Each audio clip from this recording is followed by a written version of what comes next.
Bismillahirrahmanirrahim. Assalamualaikum warahmatullahi wabarakatuh. Alhamdulillahilladzi anzala al-Qur'ana hudan lil muttaqin wa arsala rasulahu rahmatan lil alamin. Salatu wassalamu ala sayyidina Muhammadin sallallahu alaihi wasallam وعلى آله وأصحابه ومن اتبعه إلى يوم الدين اللهم ارزقنا فهم النبيين وحفظ المرسلين وإلهام الملائكة المقربين Majlis Baitul Mu'min yang saya hormati, yang Allah muliakan. Setelah beberapa kali kita bahas tentang bid'ah, maka saatnya kali ini pembahasan terakhir tentang bid'ah kita simpulkan menyelenggarakan peringatan Maulid Nabi Muhammad sallallahu alaihi wasallam itu bukan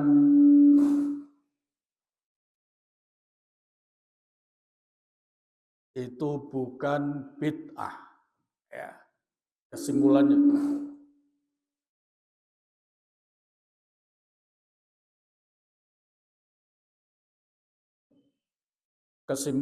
begitu.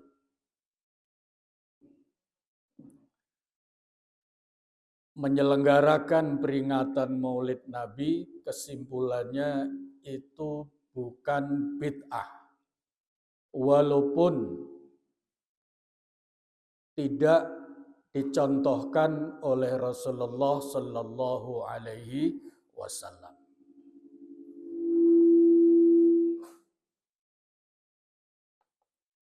Karena apa? Karena bid'ah bukan amalan yang tidak ada contoh, tapi bid'ah itu adalah amalan yang tidak ada landasan syariatnya.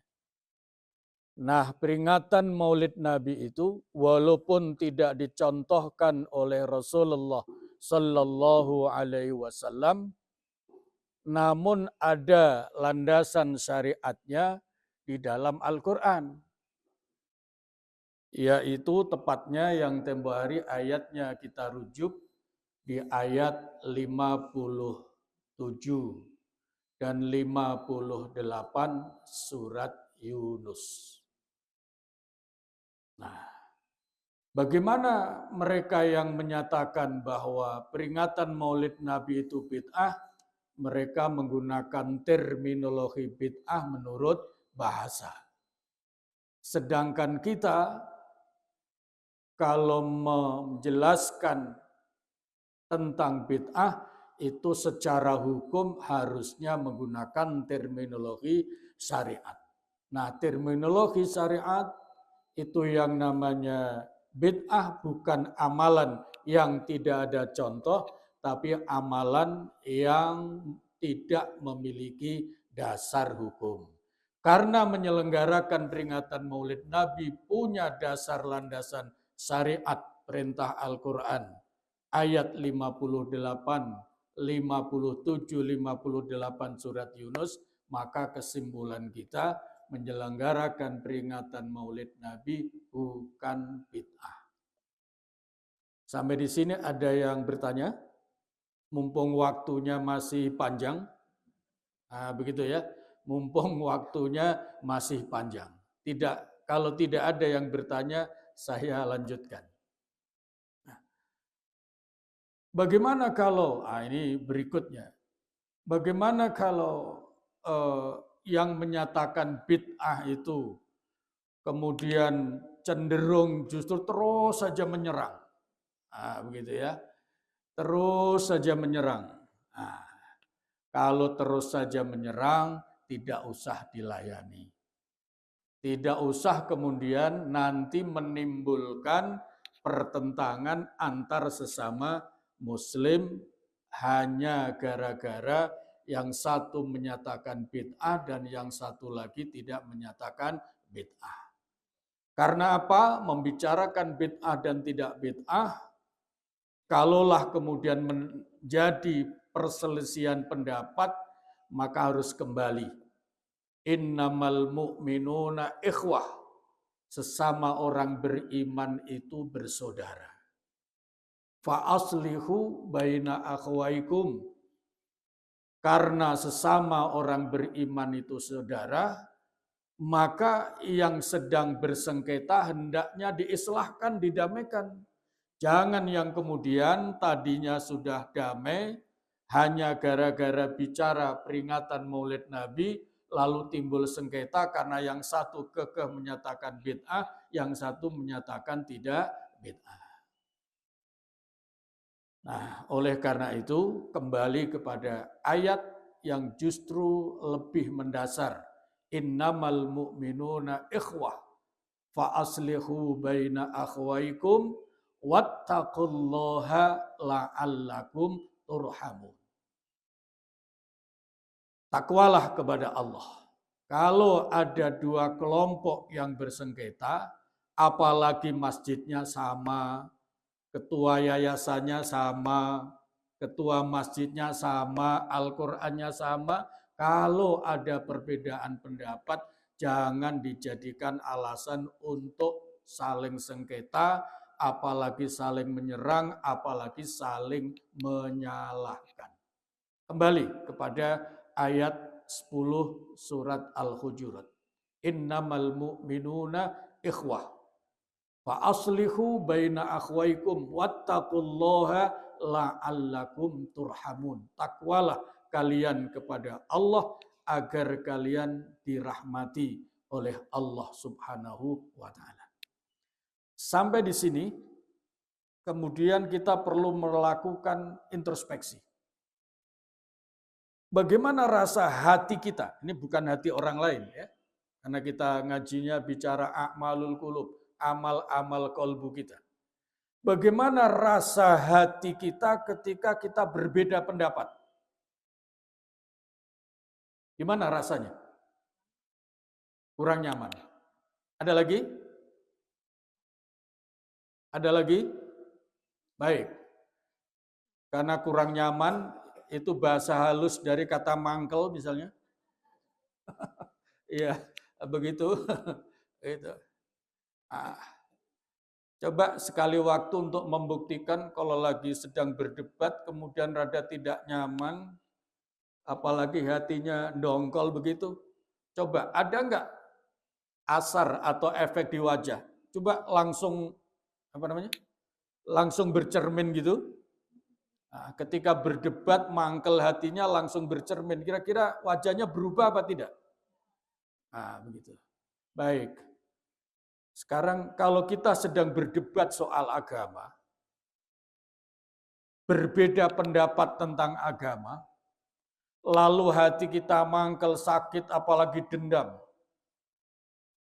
lalu cenderung, ya, bahkan cenderung menghalangi orang lain untuk melakukan sesuatu yang dituduhkan, misalnya bid'ah tadi itu.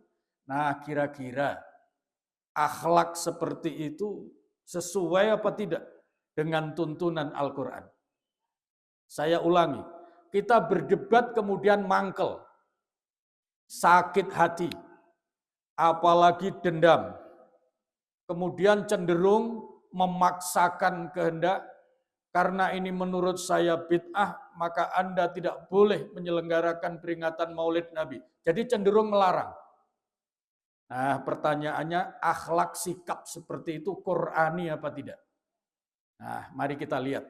Jangan hanya berkata tidak tapi tidak tahu alasannya. Nah, ya. Mari kita belajar dari surat Al-Bayyinah. Yang ada ayat wa ma umiru illa liya'budullaha mukhlisina lahuddin. Coba surat Al-Bayyinah. Ustaz. Nanti akan ketemu begitu. apa yang dituntut oleh Al-Quran ketika berbeda pendapat. Nah, begitu ya. Coba sebelum kita lanjut. Selama ini bagaimana pemahaman kita sekalian kalau kita sedang berbeda pendapat, ini bukan beda pendapatan Pak Rudi. Sedang berbeda pendapat. Apa Al-Quran menyuruh kita kira-kira? Apa yang disuruh? Ya. Bagaimana Al-Quran menyuruh kita ketika kita berbeda pendapat dalam soal ibadah, soal agama? Apa yang disuruh oleh Al-Quran? Ah, ini dia. Ini pentingnya akhlak Qurani dalam perbedaan pendapat. Ayat, Ustaz, tolong dibaca coba. Kalau ada mic-nya supaya suaranya lebih keras lagi. Mulai dari wama tafarraqa. Surat Al-Bayyinah.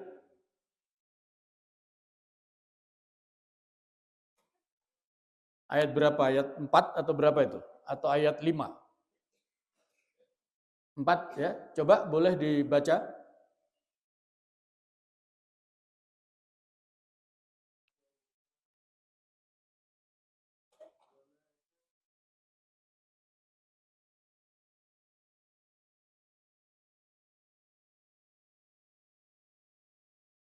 Stop. Wa ma tafarraqal ladzina utul kitaba illa mim ba'di ma ja'athumul bayyinah. Coba apa artinya itu?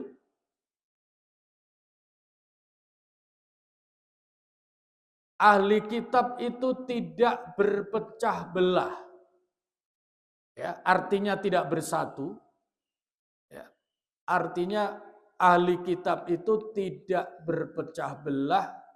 Terus kecuali melainkan setelah datang kepada mereka bukti yang nyata, bayyinah. Begitu ya. Jadi ahli kitab itu justru mereka silang sengketa menjadi perpecahan setelah ada penjelasan.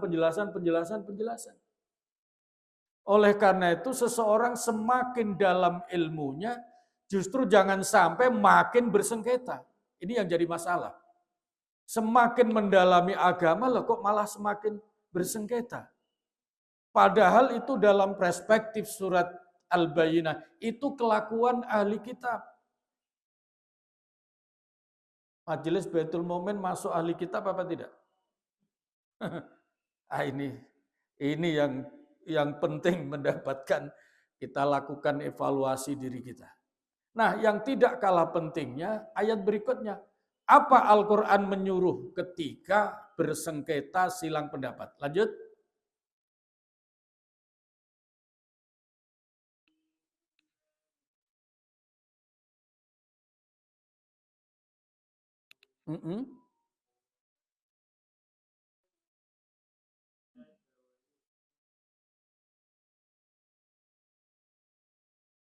Perhatikan ujung ayatnya dan awal ayatnya.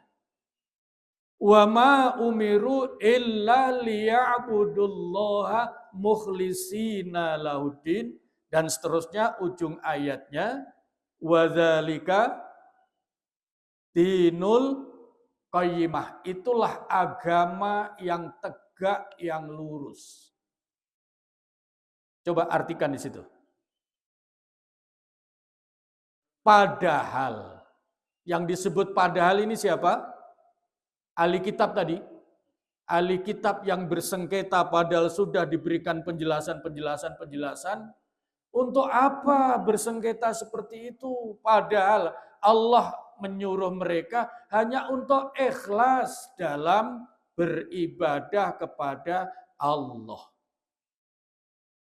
Jamaah bisa menyimpulkan, jadi kalau begitu, bagaimana akhlak Qur'ani ketika menghadapi silang pendapat di dalam persoalan ibadah? Disuruh apa?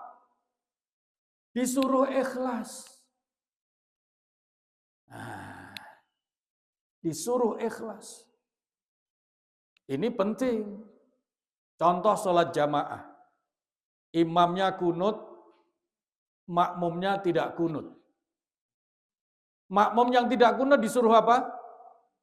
Disuruh apa?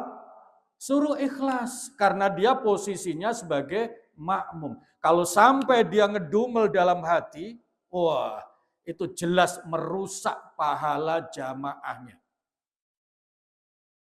Ini menjadi satu hal yang penting. Surat Al-Bayyinah ini adalah akhlak Qur'ani ketika menghadapi silang sengketa pendapat dalam persoalan-persoalan ibadah. Wa ma umiru illa liya'budullaha mukhlisina lahuddin. Bapak Ibu, kira-kira bisa nangkep pelajarannya enggak? Ya. Boleh, silakan Pak Haji Rudi. Mampu masih ingat ya? Kita suruh ikhlas sebagai makmum apabila imam kunut. Ikhlas di sini apa kita harus mengikuti atau ikhlas ya kita ikhlas ya udah memang ini. Berbeda pendapat tadi kita ikhlas akhirnya kunut tapi ada yang tidak kunut tidak boleh ngedumel berarti tidak ikhlas. Tapi pas imam kunut karena tidak menganut yang kunut dia tidak kunut dia aja gitu. Iya. Gimana tuh Mas? Baik. Ikhlas ya. Tandanya orang itu ikhlas itu puncaknya adalah mengikuti. Begitu. Tapi kalau tidak mengikuti, apa salah? Tidak. Begitu. Yang penting, begitu. Yang penting hati. Maka di sini, masya Allah, ya, ngomel katanya, ngomel dalam hati. Ini imam ini melakukan bid'ah ini, itu berkecamuk dalam hatinya. Pertanyaannya kira-kira kalau makmum begitu, kira-kira khusyuk apa khusyuk? Begitu ya. Jadi masya Allah. Maka di situ ikhlas itu luar biasa. Nah, pertanyaan kembali kepada pertanyaan Pak Rudi. Bagaimana kalau tidak mengikuti? Tidak masalah. Yang penting tidak ada amarah, yang penting tidak menyalahkan, yang penting apalagi. Paham ya? Nah, jadi inilah akhlak Qur'ani. Akhlak Qur'ani ketika silang sengketa pendapat. Tadi saya mau bertanya, Bapak Ibu menangkap enggak pelajarannya? Tadi waktu saya mau sholat, saya tengok-tengok. Apa kira-kira yang saya cari? Saya nyari imam. Saya nyari imam, mau saya suruh jadi imam. Kalau imamnya Ustadz Fatah sudah pasti tidak pakai kunut. Bapak, Ibu, jamaah Baitul Mukmin paham nggak pelajaran yang ingin saya berikan melalui praktek itu? Apa pelajarannya apa? Nah, belajar untuk ikhlas. Kita yang biasa kunut, bagaimana kalau bermakmum kepada orang yang tidak kunut? Gimana rasa hati kita? Nah, kembali kepada pertanyaan Pak Rudi. Tandanya hati ikhlas itu, ya ikhlas. Ya, antara kunut tidak ada ganjalan apapun. Ini bukan soal mengikuti atau tidak mengikuti. Karena mengikuti tidak mengikuti itu adalah produk akibat dari apa yang ada dalam hati kita. Nah, yang penting di situ, kita lapang dada, tidak ada ganjalan apapun, kita sebagai makmum mengikuti imam sebagaimana syariatnya. Posisi makmum itu adalah mengikuti imam. Nah, di situ latihan ikhlas sholat berjamaah luar biasa. Jangan sampai posisinya makmum, tapi ingin ngatur imam. Masya Allah. Kalau makmum itu ya makmum. Tapi kalau imam berhak ngatur makmum. Paham sampai di sini? Ini adalah adab berdasarkan ilmu akhlak Qur'ani dalam praktek antara lain sholat berjamaah. Contoh misalnya, Pak Haji Rudi ingin sholatnya panjang apa pendek, Pak? Ya, ya gitu. Ya, tiba-tiba imamnya tidak sesuai dengan harapannya. Ini berarti beda antara imam dan makmum. Ini masih belajar kasus dalam surat Al-Bayyinah. Apa yang disuruh ketika itu? Ikhlas. Mau pendek mau panjang, toh itu sunnah. Nah, di sini antara lain untuk bisa menjadi ikhlas itu memang harus luas wawasannya, harus dalam pemahamannya. Jangan sampai seperti anak kelas berapa? Kelas 2 SD sama kelas 5 atau kelas 2 SMP. Kalau kelas 2 SD, 2 plus 2 adalah 4. Tapi kalau sudah kelas 6 SD, mungkin 4 sama dengan 2 plus 2, 5 min 1, 6 min 1. Apa bedanya? Kira-kira bedanya apa? Nanti kalau berhadapan sama anak SD, yang kelas 2 tadi, kemudian kita katakan 4 itu sama dengan 2 plus 2, 5 min 1. Disalahkan apa tidak? Disalahkan apa tidak? Disalahkan, karena kelas 2 SD pengetahuannya baru sampai 2 plus 2 sama dengan 4. Maka kalau yang mengatakan kebenaran itu hanya satu, nah ini yang jadi masalah. Pernyataan yang sesungguhnya adalah yang maha benar itu hanya satu. Tapi kalau yang namanya kebenaran bisa lebih dari satu. Disinilah letaknya akhlak Qur'ani menjadi penting, akan menjaga kualitas ibadah kita apabila kita hadapi selang sengketa perbedaan pendapat itu dengan sikap ikhlas.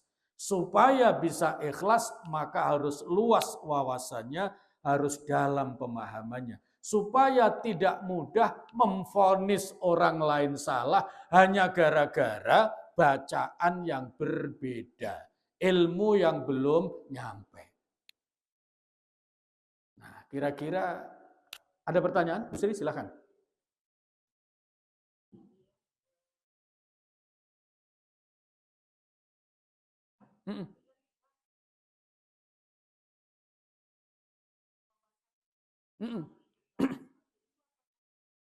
Iya, boleh. Ketika yang satu berpendapat begini, yang satu berpendapat begini, ketika berbeda pendapat, orang pasti merasa pendapatnya lebih benar. Gitu ya. Ketika berbeda pendapat, maka yang punya pendapat itu pasti merasa pendapatnya lebih benar. Sampai di situ tidak masalah. Nah, yang mulai ada masalah kira-kira ketika memandang itu salah, lalu dia pengen, nah begitu, pengen memberikan wawasan. Boleh. Tapi orang memberi kemungkinannya apa?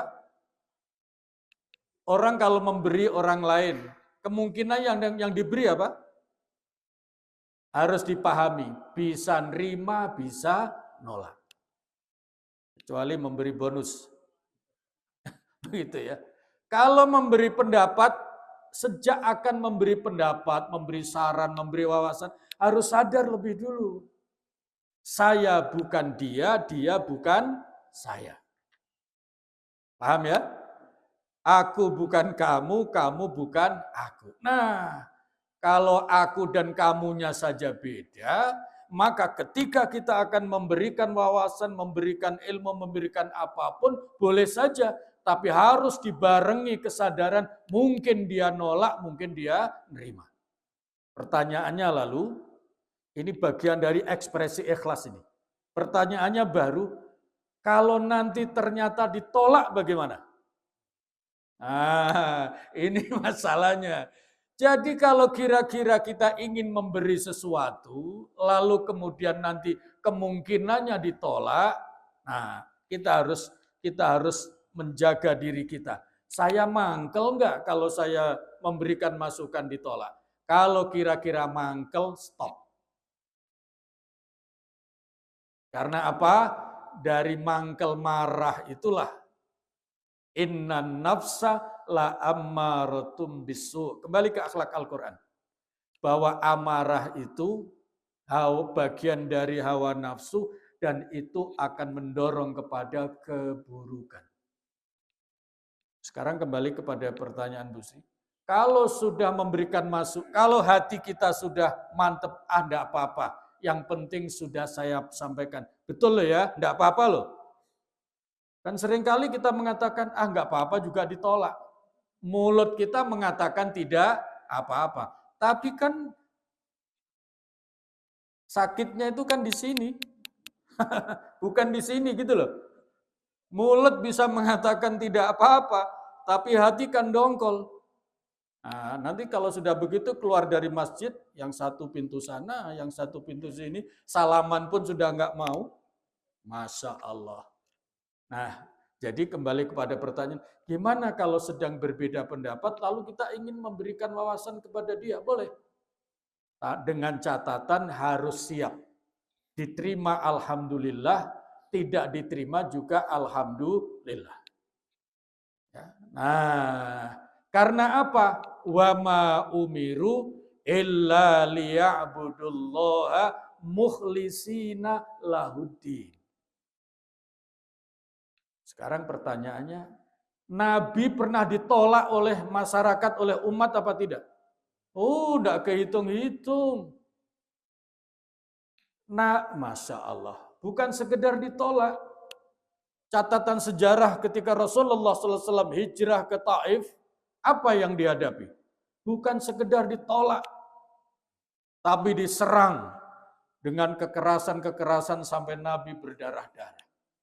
Nah, inilah yang disebut kemudian contoh. Kembali kepada pertanyaan Bu Sri tadi, bagaimana kalau kita ingin ketika silang pendapat dengan satu sama lain, kita ingin memberikan masukan wawasan? Boleh, tapi harus siap ketika ditolak. Pertanyaan lebih tajam lagi. Kalau kira-kira diterima, kira-kira bagaimana? Kalau diterima, kira-kira harus siap mental apa tidak? Ini pertanyaan sederhana, tetapi ini kajian kolbunya sangat dalam. Kalau kita mau memberikan saran masukan kepada orang yang berbeda pendapat, kemungkinannya ditolak, kemungkinannya diterima. Kalau ditolak jelas, kita harus siap-siap untuk tidak marah. Sebab dari situ akan menimbulkan justru pertengkaran. Kalau diterima, apa yang harus siap? Apa? Coba ulang Pak Haji. Kalau diterima, kata Pak Haji Hardi, jangan sombong. Ini loh. Tuh, ya. Masya Allah, itu akhlak Qur'ani. Kalau saran kita diterima, itu pun harus siap mental. Mental apa? Jangan sombong. Kenapa tidak boleh sombong bahwa kita seolah-olah lebih pintar sehingga dia kalah, pendapat kita diterima? Kenapa tidak boleh sombong? Kenapa tidak boleh sombong ketika kita memberikan masukan dan lebih benar kemudian diterima? Kenapa kita tidak boleh sombong? Alasannya dua. Satu, argumen dan ilmu yang kita berikan hakikatnya datang dari Allah Subhanahu wa ta'ala. Allamal insana ma lam ya'lam. Alasan yang kedua, yang bisa membuka hati lawan bicara yang tadinya silang sengketa beda pendapat lalu bisa menerima, itu yang membuka hati bukan karena argumen kita. Itu semata-mata adalah sang pemilik ilmu yang juga memberikan ilmu kepada kita. Itu sebabnya Rasulullah SAW seringkali walladzi nafsi biyadi demi zat, yaitu Allah yang menguasai diriku.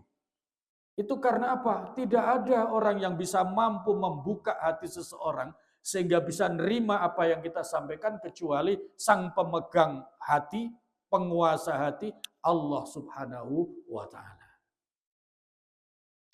Maka ketika dia terima ya alhamdulillah. Bersyukur kepada Allah Subhanahu wa taala. Begitu. Pak Prof.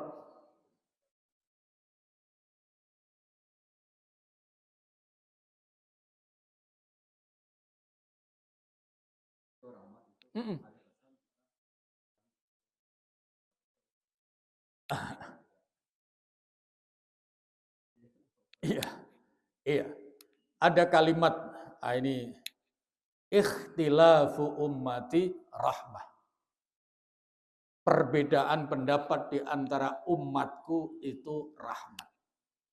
Sebagian ada yang menyatakan ini hadis, sebagian menyatakan para ulama ini adalah kalam hikmah atau kata mutiara dalam muamalah masyarakat.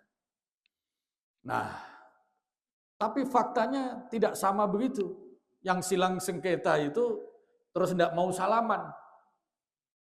Ya, yang silang sengketa itu terus nggak mau ikut berjamaah. Yang silang sengketa itu malah nggak mau duduk berdampingan. Yang silang sengketa itu justru faktanya tidak mau satu soft. Yang silang sengketa itu kemudian takut ketularan bid'ahnya lalu tidak mau ikut ngaji. Masih banyak lagi. Kalau seperti itu di mana letak rahmatnya? Padahal kalimat itu ikhtilafu ummati rahmah. Silang sengketa beda pendapat antar umatku itu adalah rahmat. Nah, kembali kepada ayat 10 surat Al-Hujurat tadi. Innamal mu'minuna ikhwah. Ya, sesama orang beriman itu saudara. Fa aslihu baina akhwaikum, maka damaikan islahkan jika di antara mereka ada yang silang sengketa. Ujungnya ayat Pak Prof, wattaqullaha la'allakum turhamun. Takwalah kalian kepada Allah agar kalian mendapatkan rahmat. Kalau kita lihat ayat ini, supaya silang sengketa itu membawa rahmat, maka harus dikedepankan persaudaraannya, harus dikedepankan ukhuwahnya. Nah, begitu. Itu caranya. Silang sengketa boleh, tapi berbarengan silang sengketa ini memang hatinya harus tetap sadar. Ini saudara. Ini gampang diucapkan gitu ya. Ini tidak mudah dipraktekkan loh ya. Masya Allah. Disinilah letaknya a'malul qulub. Amal-amal kolbu ini betul-betul layak kita dalami, kita gitu. Ya.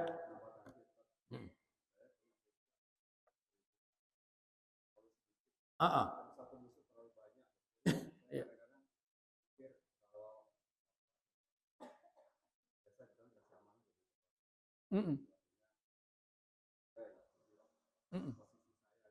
Ya.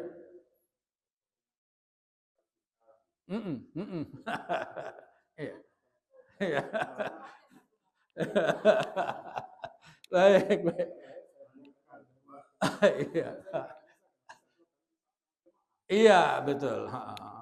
Iya, iya.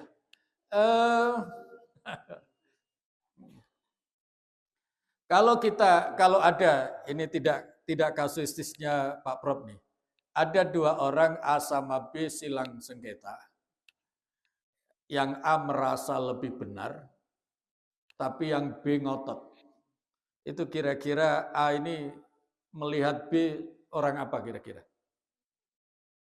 Ya, sebelum sampai kepada musuh lah. Ya.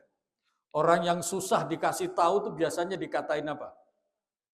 Dablek, bodoh, begitu ya. Nah, kita kembali, Ustaz. Buka surat Al-Furqan. Ya, surat Al-Furqan. Wa idza khatabahumul jahiluna qalu salama. Begitu. Ini baru nyampe nanti Pak Prof. Apa di blok apa dilanjut gitu. Ya. Surat Al-Furqan menjelang akhir, halaman sebelum akhir, satu halaman sebelum akhir. Ya. Dimulai dari wa ibadur rahmanil ladzina yamshuna 'alal ardi haunan. Nah, gitu ya.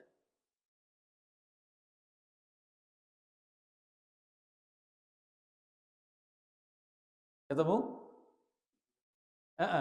Halaman kalau di Al-Qur'an itu halaman kedua sebelum terakhir. Sebelah kanan di tengah itu.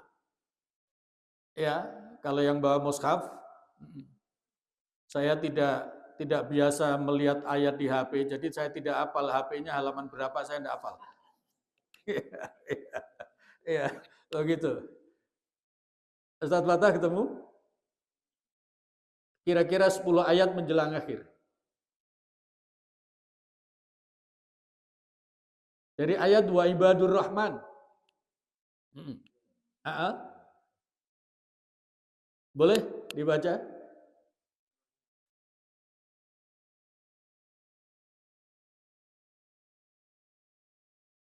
Ayat berapa Ustaz? Ada ibu-ibu yang tanya?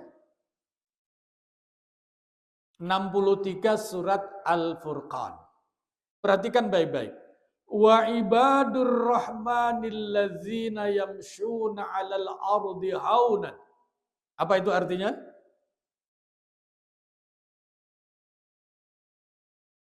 Adapun hamba Allah yang Maha Pengasih itu, ini makom tinggi loh ya.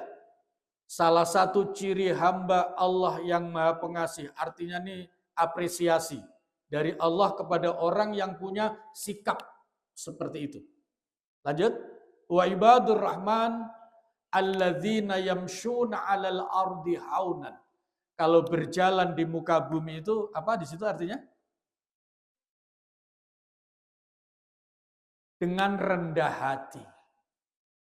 Kalau orang mengaku paling pinter itu rendah hati apa kira-kira? Tinggi hati. Ya. Ya, ini ada yang senyum-senyum malu. Ya, gitu ya. Masya Allah. Begitu. Wa ibadur rahmanil ladzina yamshuna 'alal ardi haunan. Lanjutannya kaitannya tadi. Nanti kesimpulannya mau diblok apa dilanjut? Terus wa idza khatabahumul jahiluna, kalau mereka diajak bicara, dialog dengan orang-orang bodoh, apa katanya? Lanjut.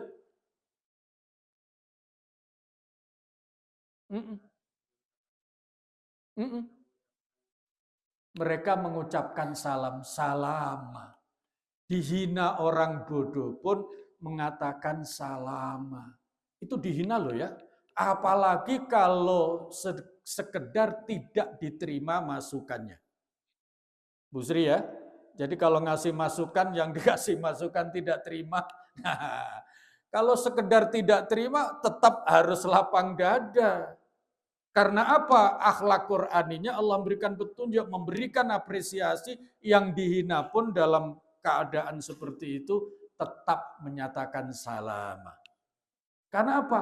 Betapapun itu adalah saudara. Kembali lagi ayat 10 surat Al-Hujurat.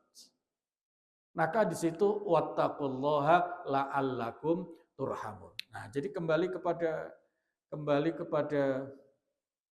Pak Prof tadi. Ya. Tinggal tadi di bloknya karena mangkel atau karena menghindari fitnah. Nah, ini yang kemudian menjadi sangat luas. Ya, menjadi sangat luas. Nanti ketemu hukum. Ya, ketemu hukum.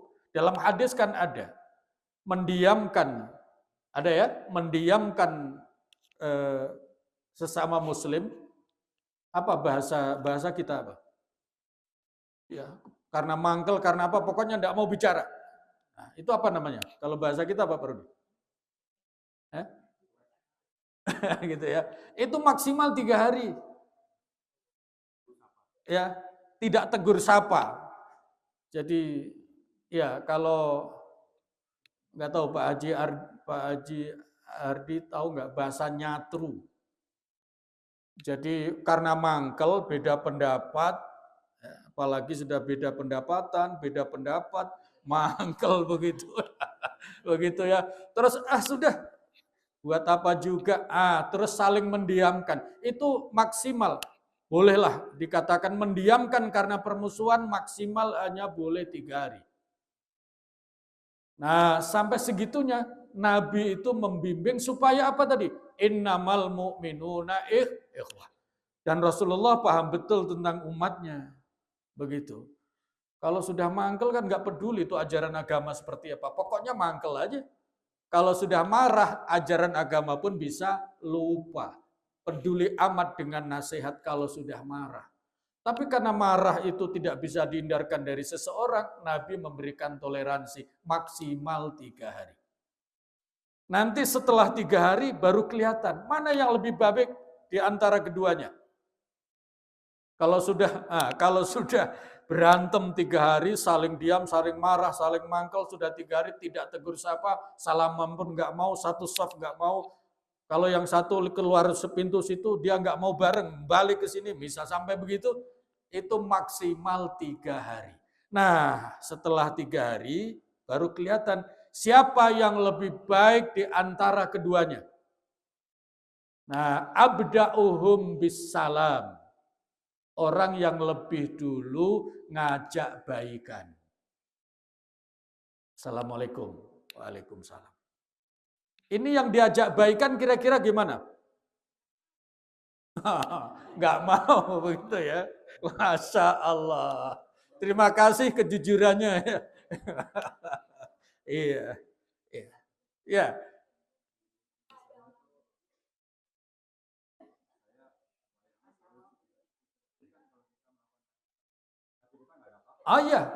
Makanya tadi. Jadi kalau kita mendiamkan orang, itu ada berbagai kemungkinan. Mungkin karena permusuhan atau menghindari kezaliman. Ini perbedaannya. Daripada tegur sapa lalu berantem, lebih baik sementara diam dulu. Ini ada hadisnya.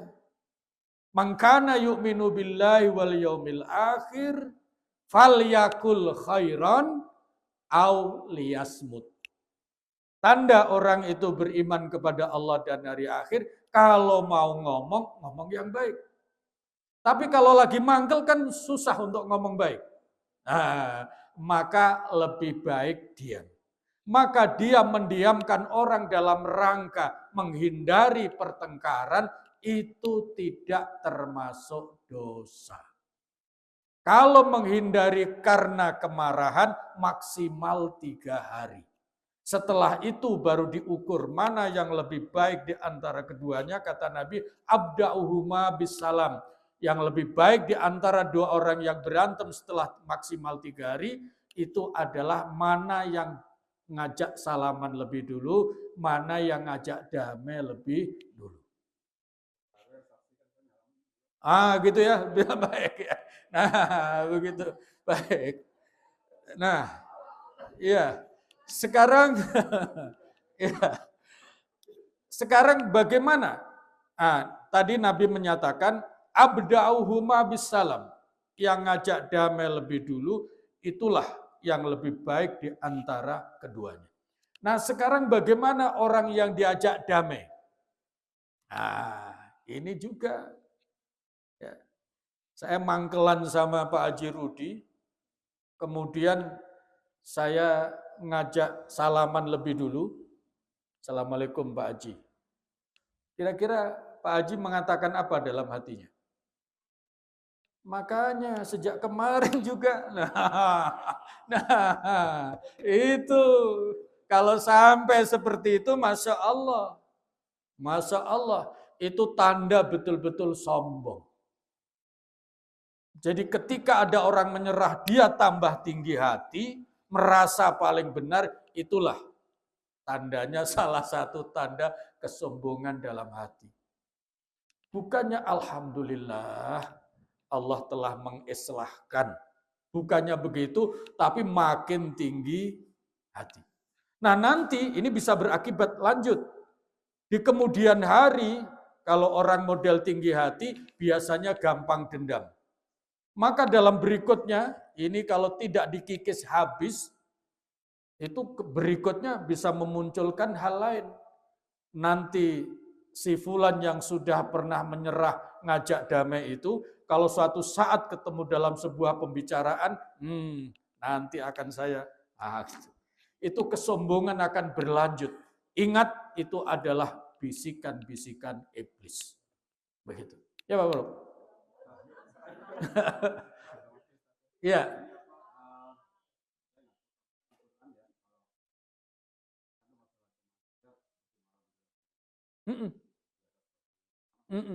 Ya. Ya. Ya.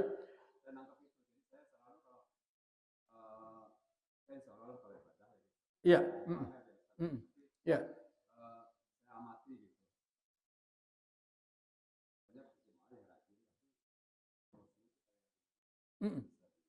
Iya.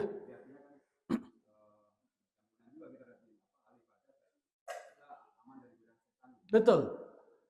Jadi rajin ibadah.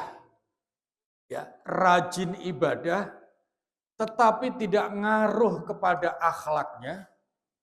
Ini persoalannya bukan persoalan rajin ibadah, persoalan hati. Begitu ya, persoalan hati. Oleh karena itu, Masya Allah, ya, ini warning bagi kita juga, mau itu hasanah bagi kita. Yang kita isi ilmu jangan hanya otak kita, tapi juga harus hati kita. Karena kalau ilmu hanya sampai di otak, itu cenderung untuk bahan perdebatan belaka. Ya. Tapi kalau ilmu itu masuk di hati, sedangkan al-ilmu nurun, ilmu itu cahaya, maka kalau ilmu masuk di hati, hatinya menjadi bercahaya. Sementara kalau hati itu juga ada iman, al-imanu nurun, iman itu juga cahaya. Allahu nurus samawati wal ard. Nah, makanya saya sering sampaikan, kalau ilmu dan iman sudah masuk di hati, berarti hatinya ada dua cahaya. Dua cahaya itu bahasa Arabnya nurani. Maka jadilah istilah hati nurani. Nah, kalau orang mengedepankan hati nuraninya, berdebat apapun, itu akan tetap dalam kesadaran penuh. Tapi kalau hatinya belum nurani, nah bisa dikuasai oleh emosi hawa nafsu. Maka yang penting kemudian pokoknya saya menang, dia supaya tunduk, menyerah, kalau perlu di depan orang banyak. Nah, ini masalahnya. Masalahnya di situ. Semua nanti kembali kepada, begitu. Imam kalau salah, ini belajar dari sholat jamaah. Imam kalau salah, apa haknya makmum? Haknya makmum apa? Wajib apa berhak? Ini masalahnya. Ini masalahnya. Kalau imam salah, haknya makmum mengingatkan atau kewajiban mengingatkan? Coba bayangkan, di satu majelis begini saja beda. Sana wajib, sini gitu ya. Nah, terlepas dari itu, apakah wajib apa tidak, begitu. Apa peringatannya dengan apa?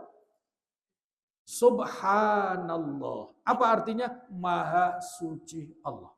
Nah, inilah pelajaran sangat penting. Kalau mau mengingatkan orang, pemimpin, imam sholat, ketua masjid, ketua RW, dan lain sebagainya. Kalau mau mengingatkan pemimpin, harus dengan niat suci. Subhanallah. Jangan ada niat-niat yang lain. Itu pelajaran dari sholat jamaah, Masya Allah. Maka sholat itu menjadi kewajiban utama, ibadah utama, karena semua aspek sholat itu mengandung makna pelajaran dalam muamalah. Gitu. Jangan aja niat untuk menunjukkan bahwa walaupun dia ketua, saya lebih pinter. maka saya selalu menyanggah bla bla bla bla. Nah, ini niat-niat yang tidak baik. Pertanyaannya, niat dari mana? Dari hati. Persoalannya hati lagi dan hati lagi. Makanya hati. Begitu.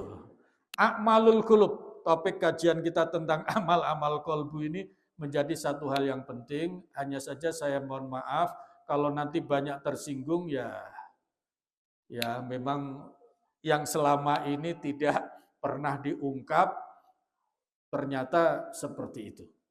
Oleh karena itu nanti kalau ada perbedaan pandangan soal itu karena selama ini mungkin belum pernah ada penjelasan, nah nanti kita coba dialogkan seperti apa. A'malul qulub, amal-amal qalbu.